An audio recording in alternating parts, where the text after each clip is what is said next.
नामिने इति नामिने। नमस्ते सरस्वती देवे गौरवाणी प्रचारिणे। निर्विशेष शून्यवादी पाश्चात्य देशतारिणे। वंशाकल्पतरुभ्यश्च कृपा सिन्धुभ्येव च पतितानां पावनेभ्यो वैष्णवेभ्यो नमो नमः। नमो विष्णुपादाय कृष्णपृष्ठाय भूतले श्रीमते भक्तिवेदांत स्वामिने इति नामिने। नमस्ते सारस्वती देवे गौरवाणी प्रचारिणे। निर्विशेष शून्यवादी पाश्चात्य देशतारिणे। वंशाकल्पतरुभ्यश्च कृपा सिन्धुभ्येव च पतितानां पावनेभ्यो वैष्णवेभ्यो नमो नमः। जय श्री कृष्ण चैतन्य प्रभु नित्यानंद श्री अद्वैत गदाधर शिवासादि श्री गौर भक्त वृंद। हरे कृष्ण कृष्ण कृष्ण हरे हरे हरे हरे राम राम राम हरे हरे। कंकरोति वाचलं पंगुलं यत्किंचित् यत्कृपा तमहं वन्दे परमानन्दमाधवं श्रीगुरुजनतैलं श्रीचैतन्येश्वर नमो विष्णुपदाय।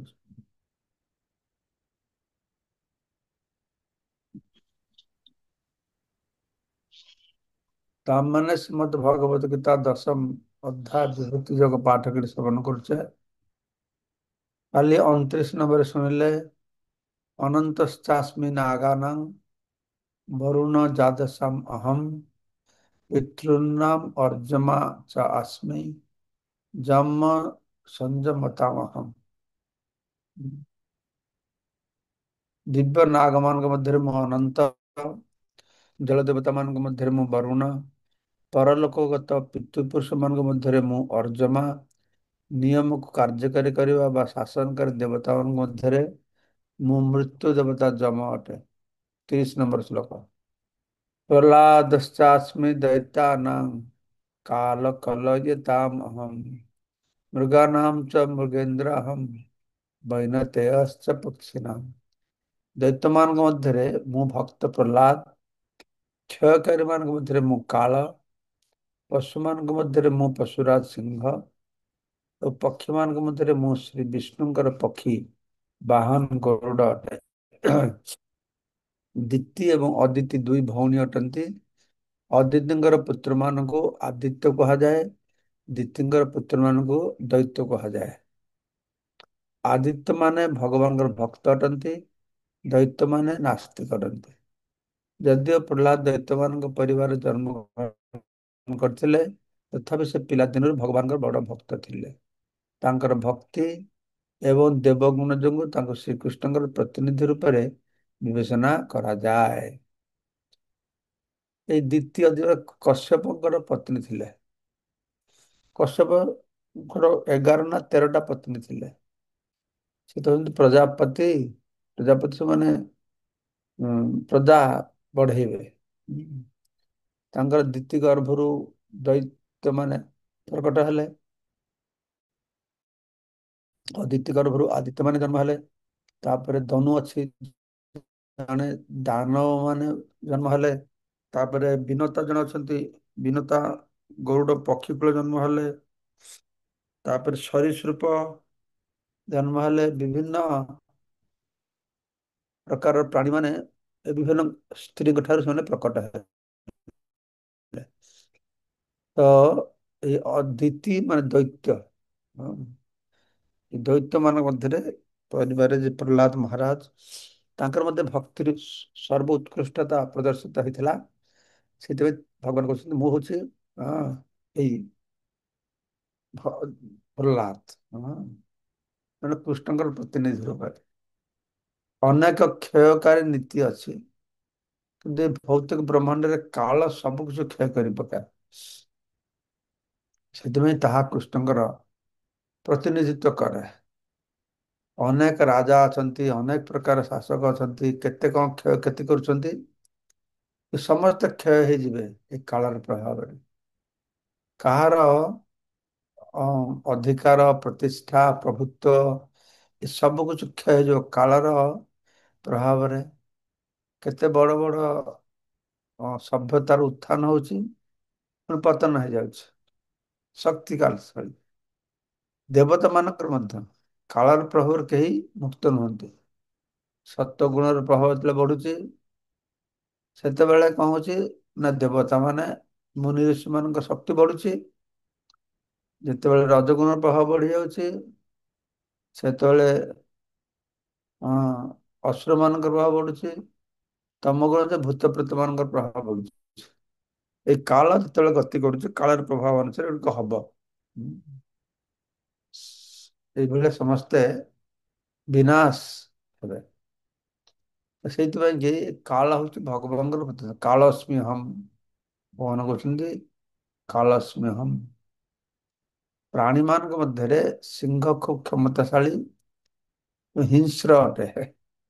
ଅସଂଖ୍ୟ ପ୍ରକାର ପକ୍ଷୀ ମାନଙ୍କ ମଧ୍ୟରେ ବିଷ୍ଣୁଙ୍କ ବାହନ ଗରୁଡ଼ ବୃହତ୍ତମ ଅଟେ।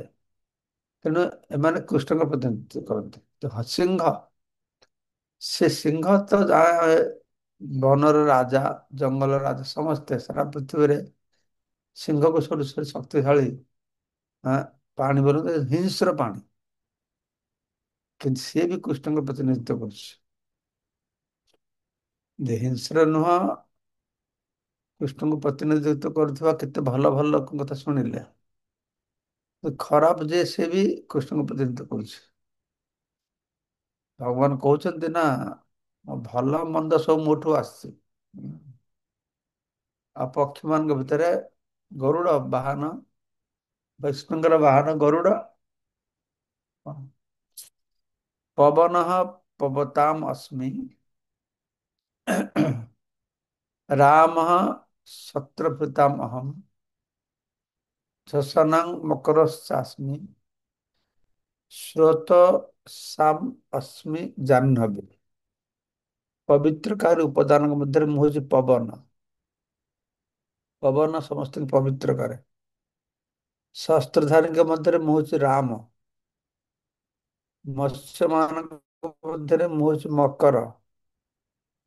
ନଦୀ ମାନଙ୍କ ମଧ୍ୟରେ ମୁଁ ହଉଛି ଗଙ୍ଗା। ତ ଜଳଜୀବ ମାନଙ୍କ ମଧ୍ୟରେ ମକର ହଉଛି ବୃହତ୍ତମ। ମକରଟା କିଏ, କାହାକୁ କୁହାଯାଉଛି କ୍ରୋକୋଡାଇଲ ନା କଣ ଜାଣିନି। ତ ମନୁଷ୍ୟ ପକ୍ଷରେ ବଡ ବିପଜ୍ଜନକ ଏଇ ମକର। ହଁ, ସେ ବି ଭଗବାନଙ୍କ ପ୍ରତିନିଧିତ୍ୱ କରୁଛି। ନଦୀ ମାନଙ୍କ ମଧ୍ୟରେ ଭାରତର ବୃହତ୍ତମ ନଦୀ ଗଙ୍ଗା ମାତା ଅଟନ୍ତି। ନଦୀ ଗଙ୍ଗା ନଦୀ ନୁହଁ, ଗଙ୍ଗା ମାତା। ରାମାୟଣରେ ଶ୍ରୀ ରାମଚନ୍ଦ୍ର ମହାପ୍ରଭୁ କୃଷ୍ଣଙ୍କର ଏକ ଅବତାର ଅଟନ୍ତି। ଏ ଶସ୍ତ୍ରଧାରୀ ମାନଙ୍କ ମଧ୍ୟରେ ସବୁଠୁ ଶ୍ରେଷ୍ଠ। ସ୍ୱର୍ଗାନାମ୍ ସ୍ୱର୍ଗାନାମ୍ ଆଦିରନ୍ତଶ୍ଚ ମଧ୍ୟମ୍ ଚୈବ ଅହମ୍ ଅର୍ଜୁନ ଅଧ୍ୟାତ୍ମ ବିଦ୍ୟା ବିଦ୍ୟାନାଂ ବାଦ ପ୍ରବଦତାମ୍ ଅହମ୍। ହେ ଅର୍ଜୁନ, ସମସ୍ତ ସୃଷ୍ଟିରେ ମୁଁ ଆଦି, ଅନ୍ତ ଓ ମଧ୍ୟ। ସ୍ୱର୍ଗ, ସ୍ୱର୍ଗ ମାନେ ସୃଷ୍ଟି, ସୃଷ୍ଟି ସ୍ୱର୍ଗ। ସ୍ୱର୍ଗାନାମ୍ ଆଦି ଅନ୍ତ ମଧ୍ୟ ସ ଏବ ଅହମ୍ ଅର୍ଜୁନ। ଅର୍ଜୁନ ହଉଛି ମୁଁ, ଆଦି ଅନ୍ତ ମଧ୍ୟ ହଉଛି ମୁଁ। ଅଧ୍ୟାତ୍ମ ବିଦ୍ୟା ବିଦ୍ୟାନାଂ, ସମସ୍ତ ବିଦ୍ୟାର ମଧ୍ୟରେ ହଉଛି ଆଧ୍ୟାତ୍ମିକ ବିଦ୍ୟା, ଆତ୍ମବିଜ୍ଞାନ ସିଏ ମତେ ପ୍ରତିନିଧିତ୍ୱ କରୁଛି। ତାପରେ ଯୁକ୍ତି ତର୍କ ମଧ୍ୟରେ ମୁଁ ହଉଛି ସର୍ବଶେଷ ସିଦ୍ଧାନ୍ତ ବା ସତ୍ୟ। ବାଦ, ବାଦ ମାନେ ସିଦ୍ଧାନ୍ତ। ପ୍ରବବତାମ୍, ଯୁକ୍ତି ମାନଙ୍କ ମଧ୍ୟରେ ମୁଁ ହଉଛି ସିଦ୍ଧାନ୍ତ। ସୃଷ୍ଟ ଦୃଶ୍ୟ ଜଗତ ମଧ୍ୟରେ ସମସ୍ତ ଭୂତ ପଦାର୍ଥ ମହାବିଷ୍ଣୁ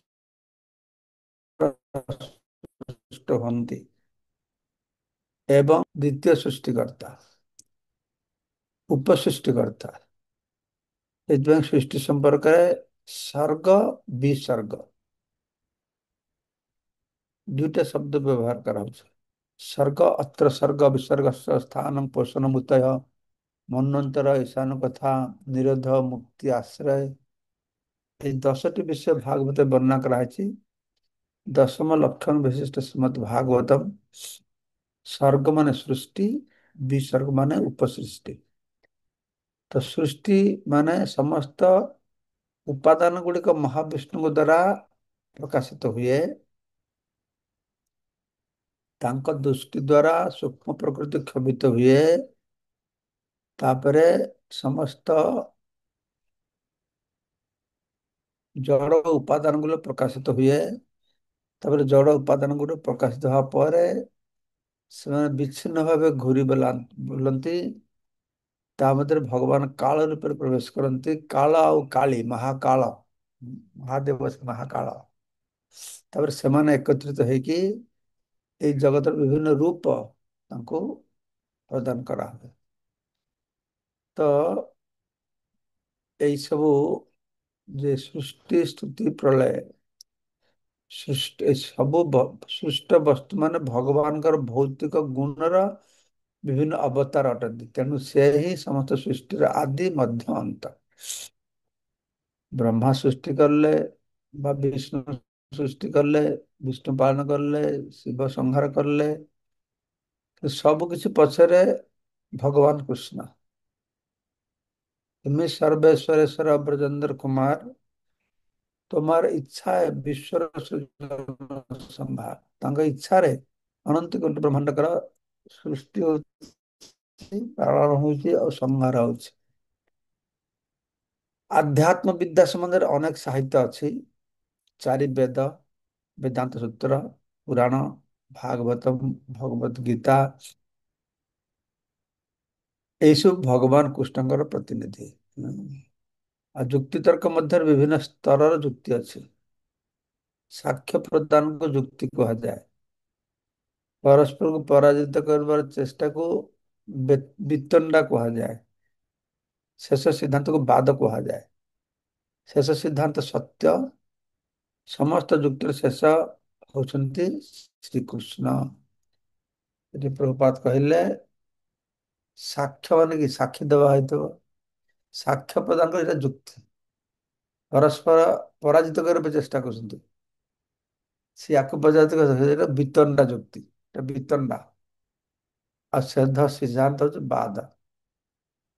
ଅକ୍ଷରାନାମ ଓଙ୍କାରସ୍ମି ଦ୍ୱନ୍ଦ୍ୱ ସାମାସିକସ୍ୟ ଚ ଅହମେବ ଅକ୍ଷୟ କାଳ ଧାତା ଅହମ ବିଶ୍ୱତ ମୁଖ। ଅକ୍ଷର ମାନଙ୍କ ମଧ୍ୟରେ ମୁଁ ପ୍ରଥମ ଅକ୍ଷର ଅକାର। ଆଗରେ ଗୋଟେ କହିଥିଲା ଯୋଉ ତିନି ଅକ୍ଷର ଓଙ୍କାର, ଏକ ଅକ୍ଷର, ଏକ ଅକ୍ଷର ଓଙ୍କାର। ଏଠି ପ୍ରଥମ ଅକ୍ଷର ଅକାର। ଅକ୍ଷର ନାମ ଅକାର ସ୍ମି, ଅକାର ଏଟା ଉକାର ଥିଲା, ଓଂ ଏଟା ଅକାର। ସେମାନଙ୍କ ମଧ୍ୟରେ ମୁଁ ଦ୍ୱନ୍ଦ୍ୱ ସମାସ ଅଟେ।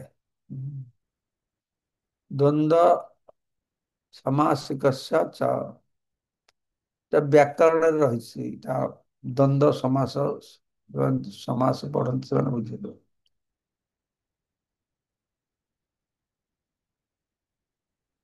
ସମାସ ମାନଙ୍କ ମଧ୍ୟରେ ମୁଁ ହଉଛି ଦ୍ୱନ୍ଦ୍ୱ ସମାସ। କାଳ ମାନଙ୍କ ମଧ୍ୟରେ ମୁଁ ଅକ୍ଷୟ କାଳ। ସୃଷ୍ଟି ମାନଙ୍କ ମଧ୍ୟରେ ମୁଁ ହଉଛି ସୃଷ୍ଟିକାରୀ ମାନଙ୍କ ମଧ୍ୟରେ ମୁଁ ବ୍ରହ୍ମା, ଯାହାଙ୍କର ଅନେକ ମୁଖ ଚତୁର୍ଦିଗରେ ରହିଛି।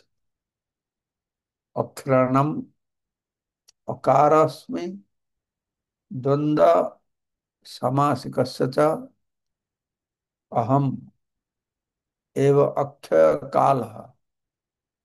ମୁଁ ହଉଛି ଶାଶ୍ୱତ କାଳ। ଅକ୍ଷୟ ମାନେ ଶାଶ୍ୱତ କାଳ, କାଳ ଶାଶ୍ୱତ କାଳ। ଧାତା ଅହମ୍ ବିଶ୍ୱତ ମୁଖ, ଯାହା ଚତୁର୍ଦିଗରେ ମୁଖ ରହିଛି ସେ ବ୍ରହ୍ମା ହଉଛନ୍ତି। ସଂସ୍କୃତ ବର୍ଣ୍ଣମାଳାର ପ୍ରଥମ ଅକ୍ଷର ହଉଛି ଅକାର। ବୈଦିକ ସାହିତ୍ୟର ପ୍ରାରମ୍ଭ ଅଟେ। ଅକାର ବିନା କୌଣସି ଶବ୍ଦ ଉଚ୍ଚାରିତ ହୋଇପାରିବ ନାହିଁ। ହୁଁ। ସେଠି ଅକାର ହଉଛି ସ୍ୱର ବର୍ଣ୍ଣ, କି ଅଛି ନା ଗୋଟେ ସ୍ୱର ବର୍ଣ୍ଣ, ଯୁକ୍ତ ବର୍ଣ୍ଣ, ଏଇ ହଉଛି ଅ। ଏ ସ୍ୱର ବର୍ଣ୍ଣକୁ ଲଗେଇବାକୁ ପଡିବ, ତାହେଲେ ଗୋଟେ ଶବ୍ଦ କହିହବ, ନ କହିହବନି। ଏଇ ଅକାର ସବୁ ଶବ୍ଦରେ ନା କି ବ୍ୟବହାର କରାହୁଏ। ତେଣୁ ଏହା ଧ୍ୱନିର ପ୍ରାରମ୍ଭ ଅଟେ। ସଂସ୍କୃତରେ ମଧ୍ୟ ଅନେକ ସଂଯୁକ୍ତ ଶବ୍ଦ ଅଛି, ଯେଉଁମାନଙ୍କ ମଧ୍ୟରେ ଦ୍ୱୈତ ଶବ୍ଦ। ତା ରାମ କୃଷ୍ଣଙ୍କୁ ଦ୍ୱନ୍ଦ୍ୱ କୁହାଯାଏ। ଦ୍ୱନ୍ଦ୍ୱ, ରାମକୃଷ୍ଣ। ଉଦାହରଣ ସ୍ୱରୂପ ରାମ ଏବଂ କୃଷ୍ଣ ଶବ୍ଦର ଏକ ପ୍ରକାର ତାଳ ଅଛି, ତେଣୁ ଏଇ ଦୁଇଟି ଦ୍ୱୈତ ଶବ୍ଦ ବା ଦ୍ୱନ୍ଦ୍ୱ କୁହାଯାଏ। ରାମକୃଷ୍ଣ। ସମସ୍ତ ପ୍ରକାର ଧ୍ୱଂସକାରୀ ମାନଙ୍କ ପକ୍ଷରେ କାଳ ସର୍ବଶେଷ ଅଟନ୍ତି। କାରଣ କାଳ ସମସ୍ତଙ୍କୁ ଧ୍ୱଂସ କରେ। କାଳର ପ୍ରଭାବରେ ସମସ୍ତେ ଧ୍ୱଂସ ହେଇଯିବେ। କାଳ କୃଷ୍ଣଙ୍କର ପ୍ରତିନିଧିତ୍ୱ କରନ୍ତି, କାଳସ୍ମି ଅହମ୍। କାରଣ କାଳକ୍ରମରେ ଏକ ପ୍ରବଳ ଅଗ୍ନି ଜାତ ହବ, ସବୁ ଧ୍ୱଂସ ହେଇଯିବ। ମୁଁ ଶୁଣିଛି ଅନନ୍ତ ଶେଷଙ୍କ ମୁହଁରୁ ପ୍ରଚୁର ଅଗ୍ନି ଉତ୍ପନ୍ନ ହବ, ସମସ୍ତ ଧ୍ୱଂସ ହେଇଯିବ। ସୃଷ୍ଟି ମାନଙ୍କ ମଧ୍ୟରେ, ଜୀବମାନଙ୍କ ମଧ୍ୟରେ ବ୍ରହ୍ମାଜୀ ପ୍ରଥମ ପ୍ରଧାନ ଅଟନ୍ତି। ସେ ପ୍ରଥମ ସୃଷ୍ଟ ଜୀବ। ଅନେକ ବ୍ରହ୍ମା ଅଛନ୍ତି, ଯେଉଁମାନଙ୍କର 4ଟି, 8ଟି, 16ଟି ମୁଖ ଅଛି। ସେ ନିଜ ନିଜର ବ୍ରହ୍ମାଣ୍ଡ ମାନଙ୍କର ପ୍ରଧାନ ସୃଷ୍ଟିକର୍ତ୍ତା। এই ବ୍ରହ୍ମା ମାନେ ଶ୍ରୀକୃଷ୍ଣଙ୍କର ପ୍ରତିନିଧିତ୍ୱ କରନ୍ତି। ଏଠି ସେଥିପାଇଁ କୁହାଗଲା ଧାତାହମ୍ ବିଶ୍ୱତ ମୁଖ, ମାନେ ବହୁମୁଖ ବିଶିଷ୍ଟ ବ୍ରହ୍ମା। ଚତୁର୍ମୁଖ ବିଶିଷ୍ଟ ବ୍ରହ୍ମା କେବଳ ନୁହଁ, ଆମେ ଶୁଣୁଛେ କେବେ ଦ୍ୱାରକାକୁ ବ୍ରହ୍ମା ଦେଖିବାକୁ ଆସିଥିଲେ କୃଷ୍ଣଙ୍କୁ ମିଶିବା ପାଇଁ କି। ଚତୁର୍ମୁଖ ବ୍ରହ୍ମା ତ ସୁନ୍ଦର ବର୍ଣ୍ଣ ଭାଗବତ ରହିଛି, କେମିତିକା କୃଷ୍ଣ ତାଙ୍କର 1000 ମୁଖ ବ୍ରହ୍ମା ଆସିଲେ ତାଙ୍କ ପାଖକୁ, କୃଷ୍ଣ ଡାକିଲେ। 10,000 ମୁଖ ବ୍ରହ୍ମା ଆସିଲେ, ଆଉ ବଡ ବଡ ବ୍ରହ୍ମାଣ୍ଡ ଅଛି, ଆଉ ଲକ୍ଷ ମୁଖ ମୁଣ୍ଡର ବ୍ରହ୍ମା ବି ଅଛନ୍ତି। ତାପରେ କହିଲେ ମୃତ୍ୟୁ ସର୍ବହରସ୍ୟହମ୍, ମୃତ୍ୟୁ ସର୍ବହରସ୍ୟହମ୍, ଉଦ୍ଭବଶ୍ଚ ଭବିଷ୍ୟତାମ୍, କୀର୍ତ୍ତି ଶ୍ରୀବାକ୍ସ ନାରିଣଂ, ସ୍ମୃତିର୍ମେଧା ଧୃତି କ୍ଷମା। ମୁଁ ସର୍ବଗ୍ରାସୀ ମୃତ୍ୟୁ ଅଟେ, ମୃତ୍ୟୁ ସର୍ବ ହରଶ୍ଚହମ୍, ସବୁ ହରଣ କରି ନେବାର ମୃତ୍ୟୁ। ଅହମ୍ ଉଦ୍ଭବ ଅଛ ଭବିଷ୍ୟତି, ଭବିଷ୍ୟତରେ ଯାହା କିଛି, ଯାହା ସବୁ ଉତ୍ପନ୍ନ ହେବ ବା ଯେଉଁମାନେ ଉତ୍ପନ୍ନ ହେବେ, ଏ ସମସ୍ତ ଉଦ୍ଭବକାରୀ ହଉଛି ମୁଁ। ଉଦ୍ଭବ ଚ ଭବିଷ୍ୟତାମ୍, ଭବିଷ୍ୟତରେ ଯାହା କିଛି ଉଦ୍ଭବ ହବ ସେଟା ହଉଛି ମୁଁ।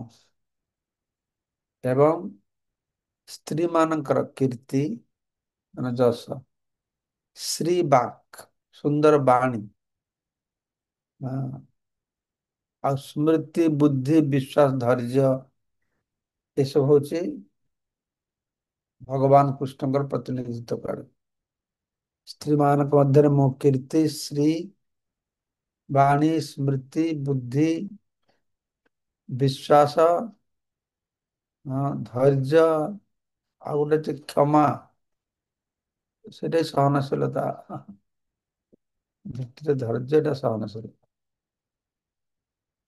ଭାବାର୍ଥ, ମନୁଷ୍ୟ ଜନ୍ମ ହେଲା କ୍ଷଣି ପ୍ରତି ମୁହୂର୍ତ୍ତରେ ମରେ। ପ୍ରଭୁପାଦ କହନ୍ତି ବର୍ଥ ମିନ୍ସ ଡେଥ। ପ୍ରତି ମୁହୂର୍ତ୍ତରେ ତାର କାଳ କ୍ଷୟ ହଉଛି, ମାନେ ମୃତ୍ୟୁ ଯୋଗକୁ ସେ ଆଗଉଛି। ଏହି ପ୍ରକାରରେ ମୃତ୍ୟୁ ପ୍ରତ୍ୟେକ ଜୀବଙ୍କୁ ପ୍ରତି ମୁହୂର୍ତ୍ତେ ଗ୍ରାସ କରୁଛି। ସେଥିପାଇଁ ମୁଁ କହୁଛି ମୃତ୍ୟୁ ଆମ ସବୁଠୁ ଘନିଷ୍ଠ ବନ୍ଧୁ। ଛୋଟ ବେଳରୁ ଆମେ କେତେ ବନ୍ଧୁ କରିଲେଣି, ସେ ପୁରୁଣା ବନ୍ଧୁ ଆସୁଛନ୍ତି, ନୂଆ ବନ୍ଧୁ, ପୁରୁଣା ବନ୍ଧୁ ସାରା ଜୀବନରେ କେତେ ବନ୍ଧୁ ଆସିଲେଣି ଗଲେଣି। ମୃତ୍ୟୁ ଯେ ବନ୍ଧୁ, ସେ ପଳାଏନି, ସେ ସବୁବେଳେ ଆମ ସାଙ୍ଗେ ସାଙ୍ଗରେ ଥାଏ। ହଁ। ତ ଋତୁ ମୃତ୍ୟୁ ପ୍ରତ୍ୟେକ ଜୀବକୁ ପ୍ରତି ମୁହୂର୍ତ୍ତରେ ଗ୍ରାସ କରୁଅଛି, କିନ୍ତୁ ଶେଷ ଧକ୍କାକୁ ସ୍ୱୟଂ ମୃତ୍ୟୁ କୁହାଯାଏ। ଶେଷ ଧକ୍କା ମାନେ ଶେଷକୁ ଯୋଉ ମୃତ୍ୟୁ ହବ, ସେଇ ମୃତ୍ୟୁ ହଉଛନ୍ତି କୃଷ୍ଣ। ପ୍ରତ୍ୟେକ ଜୀବ ଛଅଟି ମୌଳିକ ସ୍ତର ଅତିକ୍ରମ କରନ୍ତି। ଜନ୍ମ ହୁଅନ୍ତି, ବଢନ୍ତି, କିଛି କାଳ ଅବସ୍ଥାନ କରନ୍ତି, ସନ୍ତାନ ଉତ୍ପନ୍ନ କରନ୍ତି, ତାପରେ ଆସ୍ତେ ଆସ୍ତେ କ୍ଷୀଣ ହୁଅନ୍ତି, ଶେଷରେ ଧ୍ୱଂସ ହେଇଯାନ୍ତି। ଏଇଟା ଜଗତର ନିୟମ। ଏଇଟା ମଣିଷ, ପଶୁ, ପକ୍ଷୀ, କୀଟ, ପତଙ୍ଗ, ବୃକ୍ଷ। ବୃକ୍ଷ ଦେଖିବାକୁ ଛୋଟବେଳେ କେତେ ସୁନ୍ଦର ଲାଗେ, ବଡ ହେଇଗଲେ ଅନଲକ ନାଟେ। ସେଥିପାଇଁ କି ଯେମିତିକା ନଡ଼ିଆ ଗଛ, ନଡ଼ିଆ ଗଛ ଉପରେ ଯୋଉ କଅଁଳିଆ ପତ୍ରଟା ଦେଖେ ତ ସୁନ୍ଦର ଲାଗେ, ତାପରେ ଆସ୍ତେ ଆସ୍ତେ ସେଟା ଶୁଖିଯାଏ, ଆଉ ଭଲ ଲାଗେନି। ଓଡ଼ିଆରେ ଅଛି ନା, ହଁ,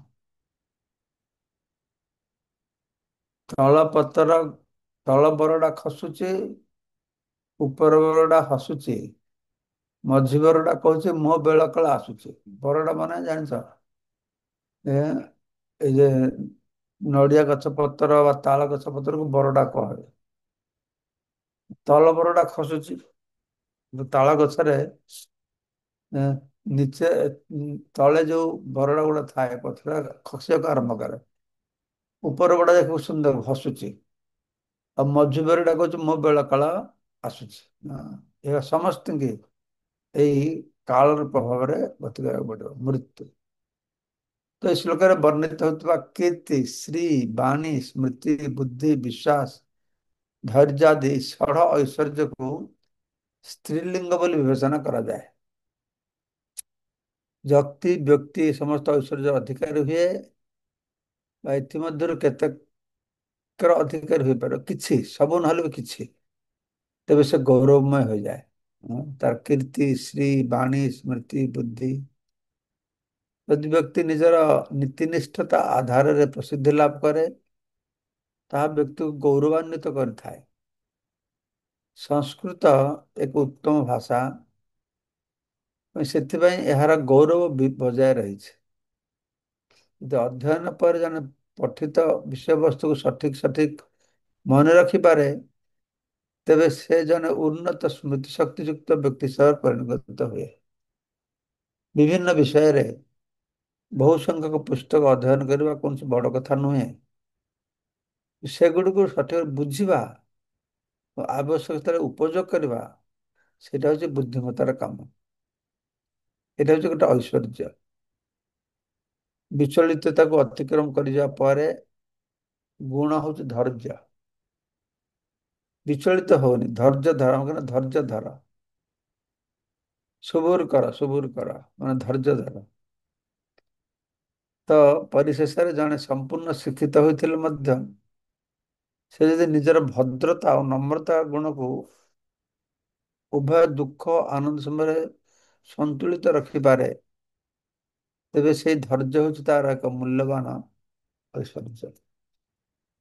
ଆଜି ଏଇଠି ବିଶ୍ରାମ ଦେବା, କାଲି 35 ଶ୍ଲୋକ ପଢିବା। ହରେ କୃଷ୍ଣ ହରେ କୃଷ୍ଣ, କୃଷ୍ଣ କୃଷ୍ଣ ହରେ ହରେ, हरे हरे, हरे हरे राम, हरे हरे राम, राम, हरे हरे। प्रभु राम जी, राम, स्वामी जी दंडवत। हरे हरे।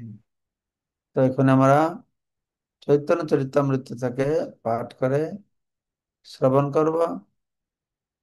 বেদ না মানিয়া বদ্ধ হইল নাস্তিক। কালকে হয়ে গেছেন, কালকে হয়েছে। হ্যাঁ, মহারাজ জিজ্ঞাসা ছিল, করব মহারাজ। কি? তো জিজ্ঞাসা ছিল মহারাজ, করব মহারাজ। হ্যাঁ, বলুন। মহারাজ এই যে কীর্তি, শ্রী, বাণী, ধৃতি, মেধা, ক্ষমা এগুলো সব রয়েছে, এর মধ্যে স্মৃতি, মেধা, ধৃতি এবং ক্ষমা এই চারটে বিবরণ ছিল প্রভুপাদ লিখলেন। আর বাকিগুলো কীর্তি, শ্রী, বাণী এই তিনটে তাহলে কি বুঝবো মহারাজ? প্রভুপাদ কি লিখেছে এই ওই তো শ্লোক? কীর্তি, শ্রী, বাণী, স্মৃতি, বুদ্ধি, বিশ্বাস, ধৈর্য, তো কি বলছেন? সব তো আছে, মহারাজ, কীর্তি আছে, শ্রী আছে, বাণী আছে, স্মৃতি আছে, বুদ্ধি আছে, বিশ্বাস আছে, ধৈর্য আছে। হ্যাঁ মহারাজ, মহারাজ তাহলে কোনটা কীর্তি, কোনটা শ্রী, আর কোনটা বাণী? স্মৃতি, মেধা, ধৃতি এবং ক্ষমা, এই চারটে শিল প্রভুপাদ এই তাৎপর্য দিয়েছেন। ও, উনি চারটে শব্দ ব্যাখ্যা করেছেন আর তিনটে করেননি? হ্যাঁ, কোন চারটা করেছেন? ওই স্মৃতি, মেধা, ধৃতি ও ক্ষমা, এই চারটে করেছেন। আর কীর্তি, বাকিগুলো শ্রী, আপনি বাণী। বুঝে নেবেন। শ্রী মানে সৌন্দর্য, বাণী মানে কথা বলার, বাণী কথা তো বলেছেন যে কথা ভালো করে বলতে হবে। হুম। তো শ্রী মানে সৌন্দর্য, কীর্তি কথা তো বলেছেন। বাকিগুলো সরল আছে বলে তো বলে না।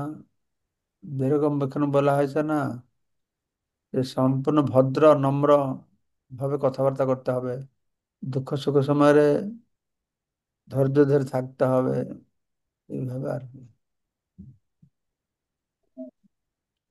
আচ্ছা আচ্ছা। তো আজকে কত নম্বর শ্লোক পাঠ হবে চৈতন্য চরিতামৃতটা?